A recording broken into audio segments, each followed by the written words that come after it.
Zion develops into an all-star for the Pelicans. Speaking of all-stars, he was introduced to New Orleans yesterday while he's being hailed as a franchise savior and once-in-a-generation talent. Zion had a realistic talk with the media about those otherworldly expectations. I think people are kind of doing a bit much. I am 18. I haven't even played one game yet. So I look at it just like that. Like, I'm just trying to come contribute to the team. Whatever the vets need me to do, I'm ready to do it. How many text messages have come into your phone in the last 24 hours? And who are you hearing from? People you haven't heard from in 10 years? Or what's the nature of those types of texts? Wow, we're just jumping into it. Well, if I'm being honest, not too many, because I recently changed my phone number.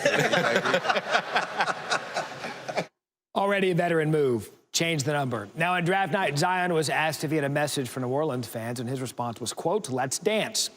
There was zero chance he's a David Bowie fan, which turned out to be correct. Zion actually had a story about his version of Let's Dance. And relax, people, it's not a spoiler. It's been a month. Me and a group of friends, we went to see Avengers Endgame. And if you know me, Thanos is my favorite character. So, you know, Captain America's shield's broken, and I'm like, you know, we're about to win. Like, for once, the movie's going to be realistic and the bad guy wins sometimes, you know, because he's the strongest.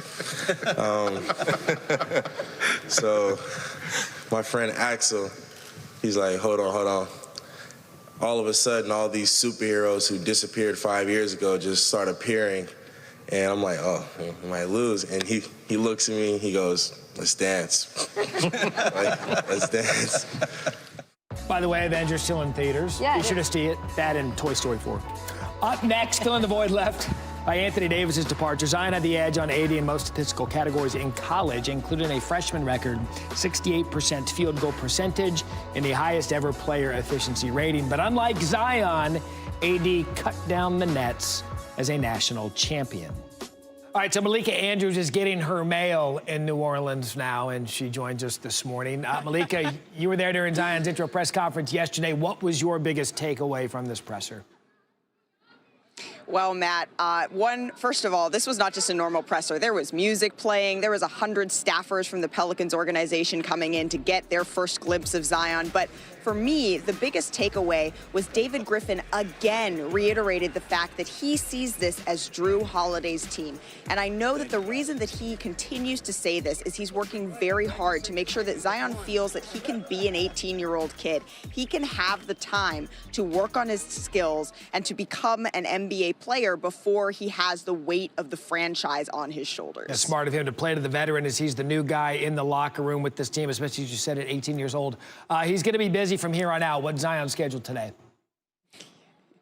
It's definitely going to be a busy day. After a meal with Alvin Gentry, he is going to head out here to Goretti Playground, where there's going to be a ribbon cutting for this refurbished court that I am standing on right now. Kids are already showing up just outside of this shot. They're already playing football over on the adjacent field. They were dribbling around me earlier, but it's going to be a really good day. He's going to be doing drills with these kids. They're expecting 100 children to show up, and clearly they're already excited since they're here hours before the event begins. All right, Malika, with all due respect, Zion's had about 17 million interviews since we've seen him drafted, pre-draft, post-draft. You actually have a sit-down with Zion today. What possibly could be your first question to Zion?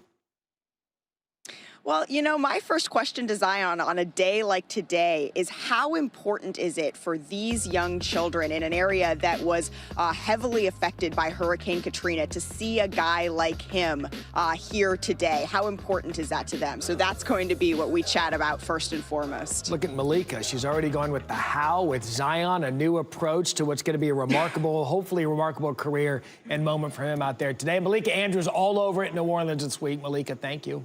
It was like their senior pictures. Yeah. We're all excited for NBA's what promises to be a free agent frenzy coming soon. Some players have to decide on their options. Two Raptors, Kawhi Leonard, Marc Gasol, have until the middle of the week to make their decisions, while Kevin Durant and Jimmy Butler have a deadline of Saturday to pick up or decline their options. Let's bring in our NBA front office insider, Bobby Marks, who has more on impending free agent frenzy.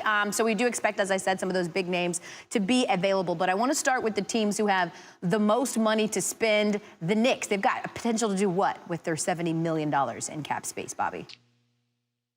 Well, Elle, they've got the potential to go out and get a Kyrie Irving and a Kevin Durant with that $70 million and not have to do anything with that roster. Now, the question can they get both players, and what will be plan B if they don't? And if you were looking at a Knicks team that, clearly is in a rebuild right now, do you look at players like Jimmy Butler or Kyrie Irving or, possibly a Tobias Harris here? And I think if you're in New York, if you miss out on these two players, there's nothing wrong with rebuilding. I think we saw what happened in Atlanta, how their team is building through the draft, that you can focus on R.J. Barrett and put a real emphasis on player development here.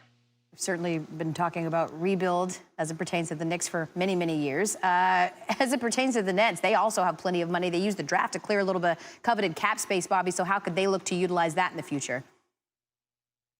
Well, you're right. They cleared about $1 million when they moved that pick to the Clippers for a future first-round pick, and they've got the position too, like New York, to go out and get two max players. The question will be is if they have the opportunity to go out and get a Kevin Durant and a Kyrie Irving, they still need to move about $1.3 million in a player here. And the difference between Brooklyn and New York is that Brooklyn still has D'Angelo Russell as a restricted free agent, so they can bring back Russell, go out and get a player like Tobias Harris, and add those two players there, where New York is a little bit different, where they don't have that all-star under contract already. Okay, so we have much more with Bobby Marks coming up in the next hour. He's going to tell us which team could be a surprising free agent team and who they could be going after. It's definitely a name we haven't heard before. So Bobby Marks sticking around for that. Time now for the week in review, which will start where it should, the NBA draft. We knew that there would be movement. And on Wednesday, the day before the draft, the Grizzlies pulled the trigger, sending the face of their franchise, Mike Conley, to Utah. And then the Pelicans, the day of the draft, trade the number 4 overall pick to Atlanta for picks 8, 17, and 35. When the dust settled, the top 3 picks went according to plan. Zion to NOLA, John Morant to Grind City, R.J. Barrett to NY. But maybe more surprising, the raw emotion from these young men, despite having a pretty good idea for some time that they'd be called early. I don't even seem real that I just shook his hand. I dreamed about this since I was 4. And for it to actually happen, I just thank God for it. Tell your dad what this means. It means a lot for both of us. We both know what I've been through. I don't want to get a little emotional up here, man, but I just want to thank him for everything he done for me. He made me who I am today, and I'm just thankful for it all. I'm excited for him. Your children make goals, and they go out and achieve them. You have to be proud, very proud. I'm proud of you, son. Wow, of course, those moments, part of a pretty unforgettable night. Could say the same for some of the threads we saw, Matt. Yeah, if we're going to review the week properly, we have to discuss one of the most discussed parts of the draft, player fashion, and we'll decide who wore it better. Sure. And we start with where we should, at the very top, with a one-name phenom that is being called a once-in-a-generation talent. Zion, as you see here, decided to wear the all-white, with the main color being a little bit of an off-white. Where have we seen the all-white look before from a one-name icon, top overall pick, once-in-a-generation talent? Oh, that's right, 2003. As for who wore it better, give me Zion, because apparently LeBron couldn't give his suit to a tailor. Thankfully, neither was Tim Thomas. Oh, preach. Darius Garland is now a Cav and fired up the internet with this kimono/bathrobe/snuggie number by Fear of God. He can create shots. He has an NBA-ready jumper. And he's also ready to spring into action to fight the Empire whenever needed. As for who wore it better between Garland and Obi-Wan, the dude. The dude wore it better. Yes, okay. Oh, Tyler Hero. I'll give the Kentucky Star this much. His suit choice was his namesake, because it takes a hero to pull off this look. Anyone who could proudly strut the Austin Powers look is heroic. However, give me Powers. He was a British swinger with chest hair and girlfriends. Oh, behave. Had to go there. While Bol was busy at the draft, I like to imagine that his voicemail went something like, "I'm sorry, I'm not home right now. I'm walking into spiderweb. Hey! So leave a message and I'll call you back." Beep. Bol, hey, I love that you paid tribute to Elvira, and Mistress of the Dark is a totally unique marketing approach. Okay, bye. And suddenly I'm at my 90s is showing. Which is good because it was since 1995 the Raptors were a franchise. They've been waiting with all of Canada to be crowned an NBA champion, and they showed up in the millions. Crowd estimates between 1 and 2 million fans, including maybe the biggest singing of "O Canada" of all time. I love it when things come full circle. Remember NBA Media Day when Kawhi was introduced as a member of the Raptors and his viral, creepy laugh heard around the world? Well, from start of the season giggle to championship celebration giggle, who knew Kawhi could make a funny of himself? Enjoy this moment and have fun with it. Ha, ha, ha, Yeah! For the record, Petty Kawhi is my favorite Kawhi. However, the situation in Houston is no laughing matter. Also, maybe not a problem. After reports that the relationship between Chris Paul and James Harden was unsalvageable, their GM, Daryl Morey, and CP3 himself brushed off the rumors of discord, despite the reports claiming that Harden and Paul didn't speak for nearly 2 months during the season, which is totally fine, Matt, so long as they continue to share the ball on the, well, forgot. But yeah, I digress. Never mind. Yep, it's a problem. The first pick, the New Orleans Pelicans select Zion Williamson. I think people are kind of doing a bit much. I am 18. I haven't even played one game yet. Whatever the vets need me to do, I'm ready to do it.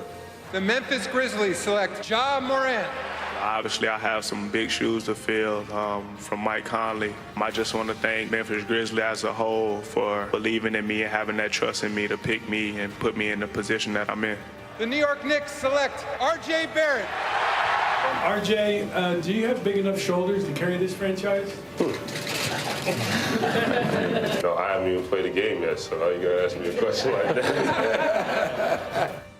The top 3 picks in the draft don't have to worry about free agency for some years now, but Bobby Marks is back with us to talk about NBA free agency and the players that are expected to opt out or become free agents. We already talked on the show, Bobby, about New York. They're expected to be big spenders next week. Which other team is looking to make a surprise splash in free agency?